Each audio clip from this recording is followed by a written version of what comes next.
দিৱস আজি 5 জুন আৰু এখন স্কুলত আমাক সজাগতাৰ কাৰণে নিমন্ত্ৰণ কৰিছে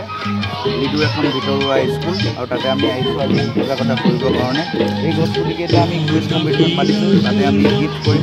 আৰু আজি বিশ্ব পৰিৱেশ দিৱসৰ তাৎপৰ্য সকলোৱে নিশ্চয় গম পায় গোটেই বিশ্বক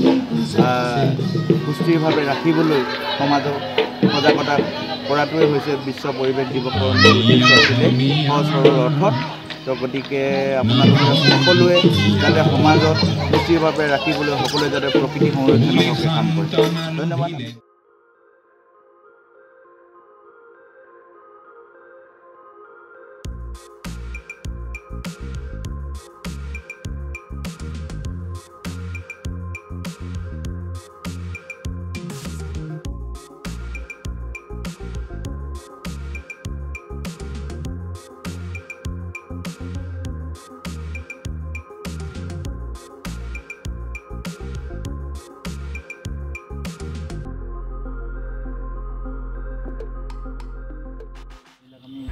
স্কুলতেই তেনেকুৱা ধৰণৰ জেগাবিলাক দি দিয়া হৈছে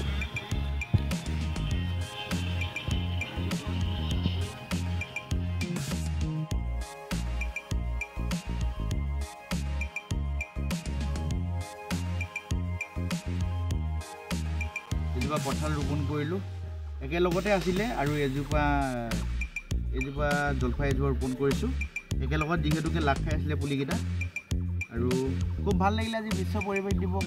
গুৰুত্বপূৰ্ণ কথাটো হৈছে 5 জুন তাৰিখে বিশ্ব দিৱস পতাৰ এটাই কাৰণ যাতে পৃথিৱীত যাতে আমি প্ৰকৃতিৰ ৰক্ষাৰ্থে যাতে সজাগতা হয় সেই গতিকে এই 5 জুন তাৰিখটো বিশ্ব পৰিৱেশ দিৱস হিচাপে পালন কৰা হয় এইটো সহজ ভাষাত ক'বলৈ গ'লে আৰু সকলোৱে যাতে প্ৰকৃতিৰ সৈতে বন্ধুত্ব স্থাপন কৰি কাম কৰি যায় সেইটোৱে সকলোকে অনুৰোধ জনাইছোঁ ধন্যবাদ।